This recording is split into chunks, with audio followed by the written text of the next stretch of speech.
Magandang umaga mga kapards. Maglakad-lakad kami ni Lolo.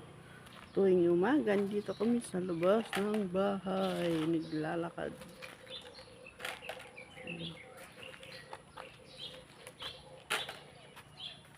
Mga 2 to 3 rounds, uupo na yan. Tapos ayaw na. Tapos papasok sa loob ng bahay.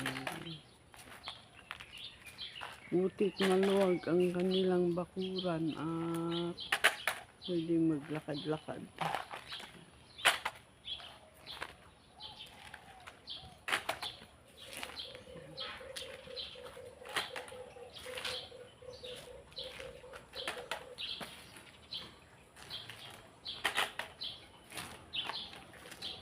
Para mag-exercise kasi laging tulog ang ginagawa ni Lolo.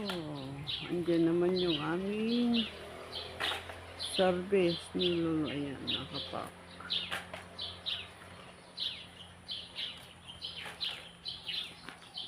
Dati walang ganyan yan. Hindi yan makapak ng motor at saka sasakyan kasi madaming gamit, pero isa kong tinanggal, tinapon ng mga hindi pwede. Ayan, pwede nang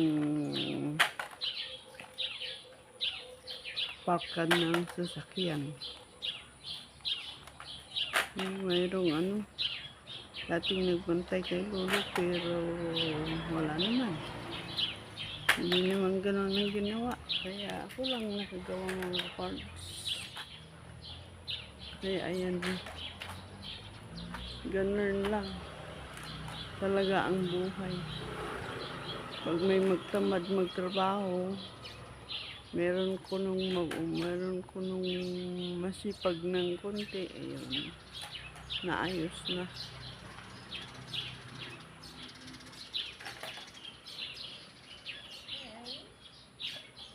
Pwede ng parkingan. Malawak pa naman ang space kahit may parking sila dyan. Pero pag may okasyon, ayan, dyan sila dyan sila naglalagay ng mga foods pagka okasyon, birthday, ganun. Birthday ng apo ni Lolo. Gaya nung nakaraan, dyan sila nagpa-parking nung hinera nilang nagtinda ng barbecue. Kasi naulan noon. Nung birthday na apo sa talampakan ba? O, apo sa talampakan ni Lolo. Meron na siyang ilang galon. Sa 2, 3 na ang apo niya sa talampakan.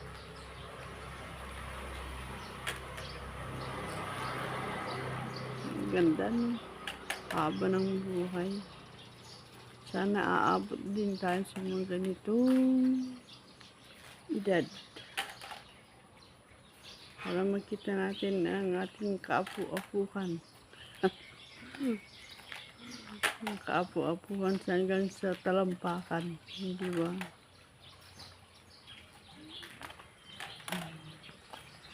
Apo sa katalampakan. Hanggang kalsada.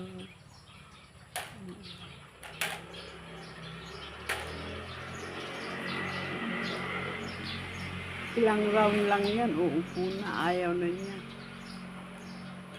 Pagod na daw, pagod. Ayan, ayaw na yata niya, uupo na, naka-2,000 lang. Wala na talaga, naka-2,000 lang. Ay, naka-2,000 lang ang Lolo. Titingin na naman yung gagawin niya yan. Ano naman ipapagawa? Mag-aaway na naman kami mga kaparts. Pag ganyan, away na yan. Away-away na yan. Pero pag mali siya, hindi naman nasagot. Kaso na ang tibiyag. Nga ko nada. Thank you for watching.